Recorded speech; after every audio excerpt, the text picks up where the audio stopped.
رئيس الوزراء الدولة فدرالka Ethiopia Dr. Abiib Axmed ayaa ku dhawaaqay inuu bilowday dagaalka wajigii labaad ee dagaalka laga wado gobolka Tigray ee waddanka waqooyi ee dalka Ethiopia.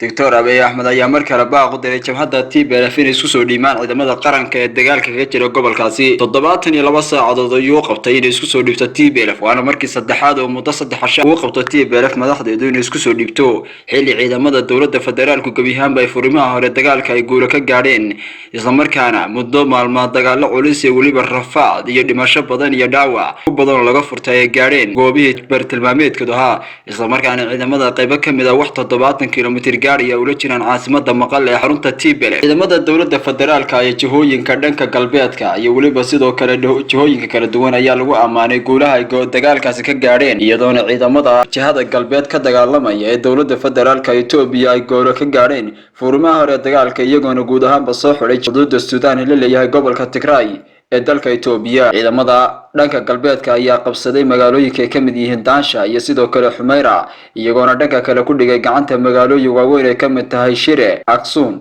Adwa iyo sidoo kale waliba Adigaar. ciidamada jihooyinka kala duwan ku sugan ayaa waqtiga wax xoog saarayaan siday gacanta ugu dhigi lahaayeen caasimada ismaamulka Tigray ee TPLF waqtigan saldhigga ayna ku sugan yihiin madaxda ugu sarsareysa ee Maqalla taasoo noqonaysa haddii maqalla ciidamadu ay gacanta ku dhigaan in xididsiibkii ugu dambeeyay la gaadhay isla markaana TPLF laga gacan sareeyay. Dr. Abiib Axmed ra'iisul wasaaraha dowladda Ethiopia ayaa ku gacan saaray isla markaana ganafka ku dhuftay hadallo dhexdhexaadinaya baaq nabadeed oo ka soo yeedhay Midowga Afrika, dowladda Mareykanka, qaramada Midoobay iyo kuwa xuquuqul insaanka. Abiib Axmed ayaa gabi ahaanba waxa uu ganafka ku dhuftay isla markaana ka hor yimi isagoona baaqaqa nabadeed isagoona sheegay inay soo afjari doonaan jabhadda TPLF oo sheegay in ay waqtigan ay yihiin kuwa doonaya inay kala jaraan dalweynaha Ethiopia. dhanka kale ciidamada dowladda federaalka ayaa ku sugan jihooyinka koonfurta iyo waliba sidoo kale bariga iyo waqooyiga dalkaasi ayaa iyaguna ku sii wajahan caasimada Tigray iyaguna ku sii dhawaanaya marka ka dambaysa. ciidamada ayaa la sheegay in wax iska caabinaya dagaal culus ayna kala kulmin deegaanada ay qabsadeen labadii maalmood dambeysay iyaguna caasimada Tigray ee TPLF ee Maqalla isla markaana ay kulaalayeen. ciidamada saraakiisha ugu sarsareysa iyo khibrada dagaalka ciidamada hogaaminaysa ayaa waqtigan dejinay shax lagu doonayo waqtigan in lagu soo afjaro TPLF iyadoo ciidamada ay ka taxadarayaan khasaare kasta uga imanaya dhulka buuraleyda sida miinooyinka dhulka lagu aaso iyo waliba gantaalada culus ee saldhigyada iyo fariisinada ciidamada la leegto. ciidamada ayaa ka taxadaraya dhibaato kasta waxayna waqtigan doonayaan inay guul ku gaaraan si fudud isla markaana ay soo afjaraan TPLF ayna gacanta ku dhigaan caasimada Maqalla ee xarunta maamulka Tigray iyagoo dhammaanba ciidamadu ay ka fogaanayaan isla markaana ka taxadaraya khasaarihii ay kala kulmeen deegaano ay ka mid tahay Shire iyo waliba deegaanada kale waqtigan ciidamadu ay gacanta ku soo dhigeen iyagoo ciidamada waqtigan ka bartay dagaalka khibrad iyo waliba sidoo kale waa aragnimo iyagoona waqtigan Tigrayga fahmay.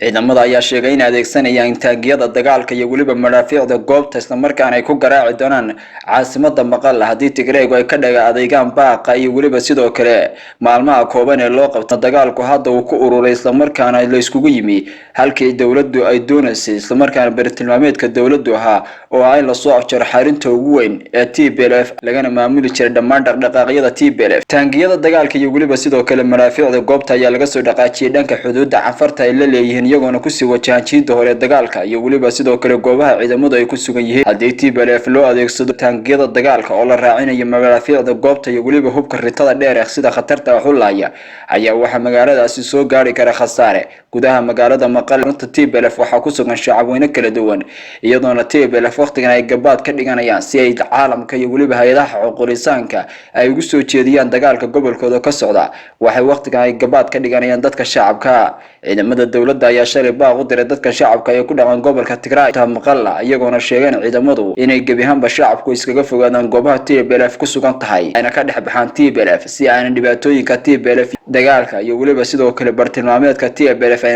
shacabku ayna ugu gumaadmin isla markaana ay ugu dhamaan. hubka ritada dheer iyo waliba taangiyada iyo waliba sidoo kale gantaalada goobta oo loo adeegsado Maqalla ayaa waxay horseedi kartaa in guud ahaanba deegaanka magaalada Maqalla ee xarunta Tigrayga ay soo gaadho burbur xoog leh iyadoona dhanka kale diyaaraduhu ay dhakada ka garaaci doonaan. Maalmihii ayna soo dhaafnay ayaa duqeynta ugu badan ee dhanka cirka waxaa fuliyay diyaaradaha ciidamada militariga. Diyaaradaha ayaa markaana beegsanaya xarumaha muhiimka ee TPLF ku sugan tahay. Lama oga dagaalka waqtigan meesha ku damayn doono. TPLF ayaa saaka wararka waxay sheegayaan inay gantaalada ritada dheer ay la kuleeshaantay xarunta garoonka diyaaradaha ee Baxradaar ismaamulka Amxaarada Tigray waliba gantaalada ritada dheer inay wali gacantooda ku sii jirto xilli taliyaha ciidamada cirka ay u sheegay in saddex ka hor ay burburiyeen saldhigyadii muhiimka ah iyagoo sheegay inay gebiyahan bay dhulka la jareen